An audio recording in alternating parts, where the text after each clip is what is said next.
My name is Fashawn. I'm from Fresno, California, better known as Grizzly City, California. I put words together for a living. I got my start on Martin Luther King Day 2001. I was at a barbershop. There was a bunch of DJs there DJing at this barbershop that day. And I took the mic and just destroyed it. My barber at the time introduced me to my manager. And then from there, it's just been, I have the same manager to this day. He's here with me today. So what was I and who was I before rapping and Fashawn? I was just a little grimy kid from Fresno, man. Just doing a lot of stuff that I wasn't supposed to be doing. You know what I mean? Getting in trouble, on the court, getting bruises and bumps all over my body from skating and just being a rough little guy, man. I grew up with the local crackhead up the block, the dysfunctional family upstairs, and you know, it gave me everything that I have now and it made me who I am, so. The artists I listened to growing up were artists like, I listened to Cypress Hill, I listened to Tupac and James Taylor and Stevie Wonder's whole catalog, just to feel something different than what I was getting fed to me every day on the radio and on television. I think the message in the music today is it's pretty similar to what it's always been as well, man. It's just everyone's speaking their perspective, everyone's speaking their truth. You got enough of the nonsense, and then you got real artists that's really take the craft serious. And those are the artists that are dominant right now as well. So I think it's well balanced, man, and I don't think hip hop has lost its integrity in any way. Signing with Mass Appeal and Nas, it came out of nowhere for me, you know. I think it all started, oddly enough, in the Interscope offices. I had a meeting with my man Tunji up at Interscope, and he looks at me, and one of the first things he says is like, "Yo, has anybody ever connected you with Nas before?"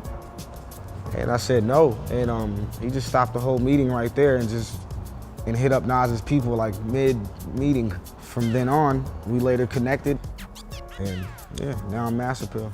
And the best part about being signed is, I guess, really just getting to focus on your art opposed to trying to do everything, you know, on your own. So that's the best part about being on a label to me, you know, it's actually having a real team behind you, you know what I'm saying? I worked with a lot of different producers on this album, opposed to the first one. And I feel like the artists that we chose, and everyone that we chose to work with, kind of is all cut from that same cloth, you know? It's all cut from the same fabric, and we all kind of represent the same thing in a way.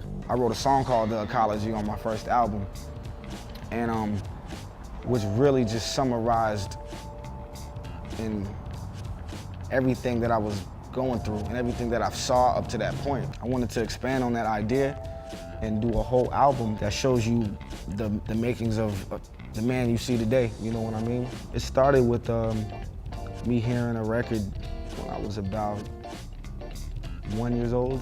It's called Ecology by Marvin Gaye.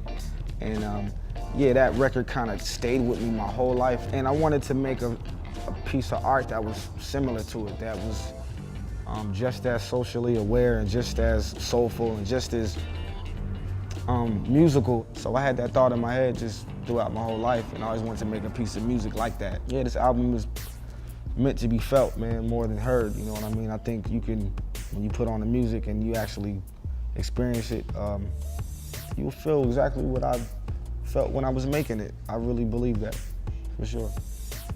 Let me tell you about my tour, my man. It's me, my man Real Son Real, and Earth Gang, and we're gonna be just tearing up every city, man. City to city, state to state. I'm trying to give this project everything that I feel like it deserves. I'm gonna leave it all on the stage, man. Can't wait to see you guys there. I do it for my fans, most importantly. I do it for the people who need this music just as much as I do, you know what I'm saying? Because this music has been like medicine to me. It's bigger than me. This shit existed before I did, and it will when I'm gone. So I'm just enjoying the time that I have. Everything's temporary. That's what it is. Yeah, what up? It's your boy Chevy Woods from the Taylor Gang, and this is Death Talk. Biatch. I've been trying to promote the new mixtape. being out here in LA just gives me a chance to reach the West Coast.